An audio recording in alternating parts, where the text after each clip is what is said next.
Vou dar início à nossa aula de Sociologia, capítulo 2, Indivíduo e Sociedade, professor Israel Xavier, primeiro ano do ensino médio, Colégio Maria Montessori. Pessoal, nós vamos dar continuidade às nossas aulas de Sociologia e agora nós vamos ver mais alguns conceitos relacionados à Sociologia e a relação existente entre indivíduo e sociedade. O capítulo 2, ele é uma continuação do primeiro capítulo. Nós tivemos aula ao vivo, já fizemos uma introdução do que é a sociologia e de como ela produz conhecimento, né, no âmbito das ciências humanas. Vamos dar prosseguimento à nossa aula. Estrutura social e ação individual. O indivíduo pode determinar suas ações ou a sociedade impõe padrões, ideias e valores inescapáveis. A vida em sociedade exige que os indivíduos se ajustem a comportamentos, valores e padrões. Mesmo sabendo que os indivíduos são dotados de livre arbítrio, eles não são predeterminados, mas o indivíduo deve, por uma questão de necessidade, se adaptar ao meio social, aos valores, aos comportamentos, aos padrões e às necessidades sociais. A sociedade se utiliza de meios de coerção social. O que é coerção? Essa palavra vem de coagir, ou seja, ela força o indivíduo a uma conformação, a um ajuste de acordo com as suas necessidades e também de acordo com os seus limites. A estrutura social são as regras que nos regem, independentemente da consciência que temos dela. Então a estrutura social, ela vai ser sempre maior, mais abrangente e mais forte do que tanto a consciência do indivíduo quanto as suas escolhas. Passando aqui o slide, a relação entre indivíduo e sociedade. A sociologia produziu 3 matrizes clássicas para explicar a relação entre indivíduo e sociedade.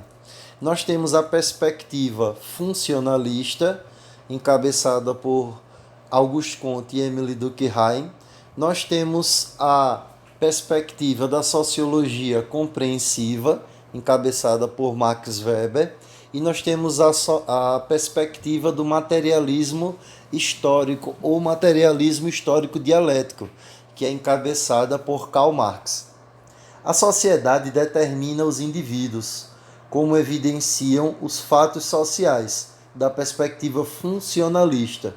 A sociedade é compreendida como o resultado da ação social dos indivíduos, de acordo com a sociologia compreensiva. E a sociedade e os indivíduos são expressão das contradições de classe e determinam-se reciprocamente, de acordo com os limites estabelecidos pelas condições materiais de existência em dado período histórico, de acordo com o materialismo histórico dialético. O indivíduo, o agente social, da ação social, ele se relaciona com a sociedade, com a estrutura, com o sistema social. Então não existe sociedade sem indivíduo e não existe indivíduo sem sociedade. Então são 3 perspectivas diferentes para explicar a relação entre indivíduo e sociedade. Por exemplo, a ideia de fato social, na perspectiva de Émile Durkheim, é o conjunto de normas e regras coletivas que orientam e condicionam a ação social. O fato social é superior a um fato individual. O fato social é o conjunto de tudo aquilo que acontece em sociedade e que vai, de uma certa forma, determinar e condicionar a vida do indivíduo. Nós temos 3 características do fato social. O fato social, ele é exterior ao indivíduo, ele é envolve todos os indivíduos e ele coage o indivíduo. As três características são exterioridade, generalidade e coercitividade. São exteriores ao indivíduo, existem independentemente da sua vontade ou da sua reflexão. Que você queira, que você não queira, o fato social ele vai existir. Ele é coercitivo, ele impõe penalidade ou penalidades àqueles que não cumprem suas normas. E ele é geral, ou seja, todos que estão presentes no conjunto da dada sociedade estão sujeitos a este fato social. Por exemplo, a violência urbana, ela é um fato social. Ela é exterior à nossa vontade, ela pode atingir a todos os indivíduos e, como ela é uma ameaça à nossa vida, ela coage, ela força com que nós tomemos algumas precauções, algumas atitudes a fim de evitá-la. Nós também temos o conceito de solidariedade social. São os laços que unem os indivíduos à coletividade. Podem ser construídos por meio de semelhança entre as consciências individuais, que é a solidariedade mecânica, ou pela interdependência entre os indivíduos, a solidariedade orgânica. Na solidariedade mecânica, o grupo é mais importante do que o indivíduo. A solidariedade mecânica tem como marco histórico os primeiros tipos de sociedade, as sociedades consideradas mais primitivas. A partir do momento em que há a Revolução Industrial, surge a divisão social do trabalho. E aí essa solidariedade mecânica é alterada para a solidariedade orgânica, onde o indivíduo ele vai ter mais valor, ele vai ter mais peso do que o grupo. Isso porque na modernidade o trabalho ele vai deixar de ser coletivo e vai ser individual. Isso faz com que haja uma competição entre os indivíduos. E aí aquele modelo originário, aquele modelo anterior de solidariedade, ele deixa de existir. A anomia, ausência ou redução da capacidade do tecido social para regular a conduta dos indivíduos, pode causar risco à coesão social e levar a sociedade ao fim. A anomia é um estado de desregulamentação social, é de ausência de normas, ausência de padrões. Essa é a primeira perspectiva sociológica clássica, que vai formar uma das primeiras visões entre a relação entre indivíduo e sociedade. Nós vamos ver agora os indivíduos e a sociedade para Max Weber, da sociologia compreensiva. Ação social é o conceito geral. Essa ação social ela pode ter quatro determinantes. Pode ser a ação social tradicional, pode ser a ação social afetiva, ação social racional orientada a valores e ação social racional orientada a fins. O que é a ação social? Max Weber vai introduzir a ideia de subjetividade dentro da sociologia. Para a perspectiva funcionalista, o fato social era uma coisa, um objeto, era comparado a um objeto estudado dentro da sociedade. Max Weber vai modificar de fato social para ação social, porque essa ação do indivíduo no seio da sociedade é carregada de um sentido, é carregada de valores. Ele quer passar uma mensagem, ele tem uma motivação quando ele age na sociedade. A ação social tradicional, ela é motivada por um hábito arraigado ou um costume.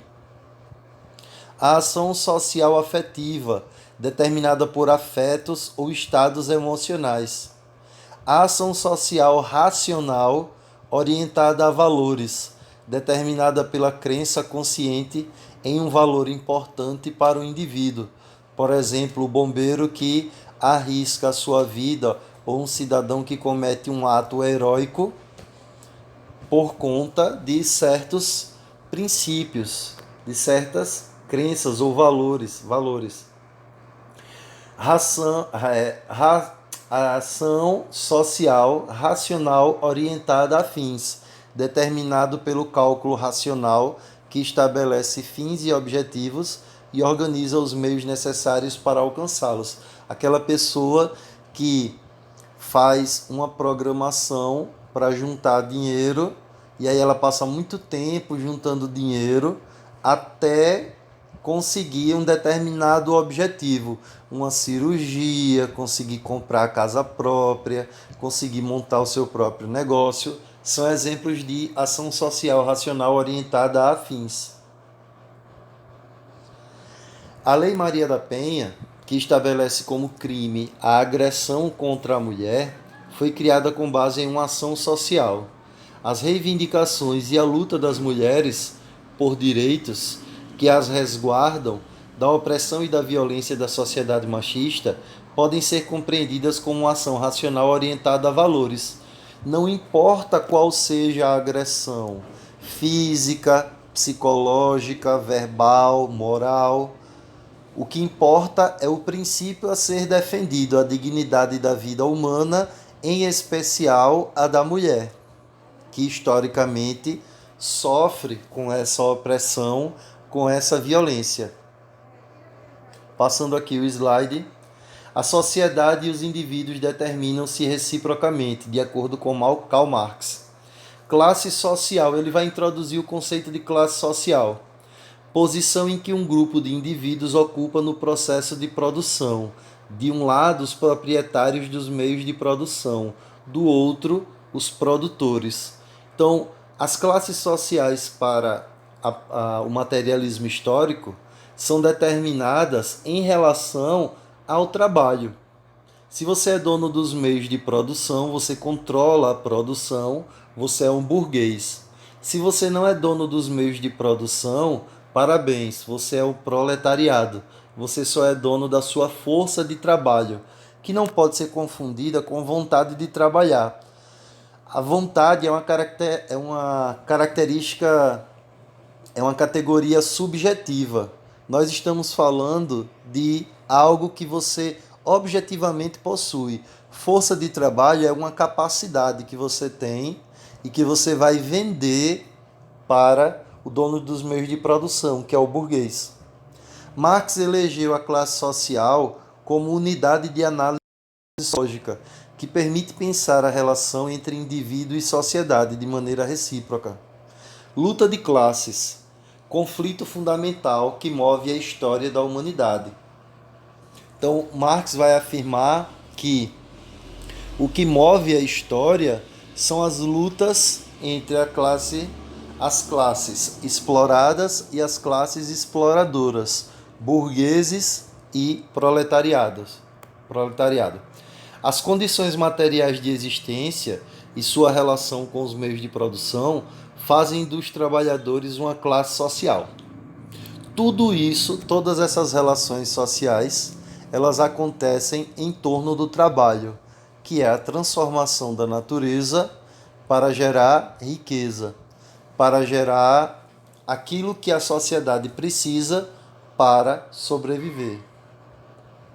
A relação entre indivíduo e sociedade em uma perspectiva sociológica contemporânea. O Norbert Elias identifica um processo de influência mútua entre as transformações históricas e o comportamento individual, em que o indivíduo constrói a estrutura e é simultaneamente formado por ela. Tanto o indivíduo constrói a estrutura social, quanto a estrutura social forma o indivíduo.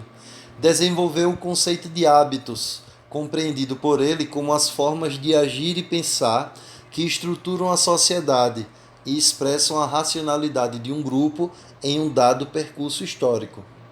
Então, as formas de agir e de pensar de um determinado grupo social em um determinado momento histórico expressam o grau de racionalidade deste grupo, para o Norbert Elias. O Anthony Giddens considera que a estrutura social não constitui um entrave nem limite para a ação, já que os indivíduos recriam as estruturas mediante um processo de reflexão sobre a sua própria prática. Então, os indivíduos, eles agem na sociedade, pensam a sua vida, as suas ações em sociedade, e aí eles vão orientando em uma perspectiva dialética uma possível evolução dessa vida prática das suas ações sociais, não só individuais. O Richard Sennett menciona que a sociedade contemporânea se constitui historicamente em um duplo movimento. O primeiro valoriza a sociedade em sua esfera pública e é marcado pela criação de regras coletivas que permitem a convivência entre indivíduos e grupos de tradições e formações distintas. O segundo revela a perda da conexão dos indivíduos com a coletividade, dificultando ações individuais que visem um horizonte comum. Então, para o Richard Sennett, uma marca da sociedade contemporânea é a perda dessa visão coletiva. Quanto mais nós vamos nos desenvolvendo, mais egoístas e individualistas nós vamos ficando. As regras coletivas, elas vão sendo abandonadas, embora ela seja extremamente necessária para que nós possamos coabitar e viver a coletividade. O José Maurício Domingues afirma que a experiência fragmentada no contexto das cidades modernas tende a gerar diversas identidades que coexistem em um mesmo indivíduo, dividido entre as escolhas de sua responsabilidade e o pertencimento a diferentes coletividades. O José Maurício Domingues vai dizer que as nossas cidades modernas, elas são multifacetadas e exige que o indivíduo não tenha somente uma personalidade e uma máscara social e a mesma atitude em todos os grupos. Ele precisa ser aceito e ele vai desenvolver uma série de comportamentos relacionados com os grupos sociais, suas demandas, suas perspectivas. Certo, pessoal? Um abraço e até mais.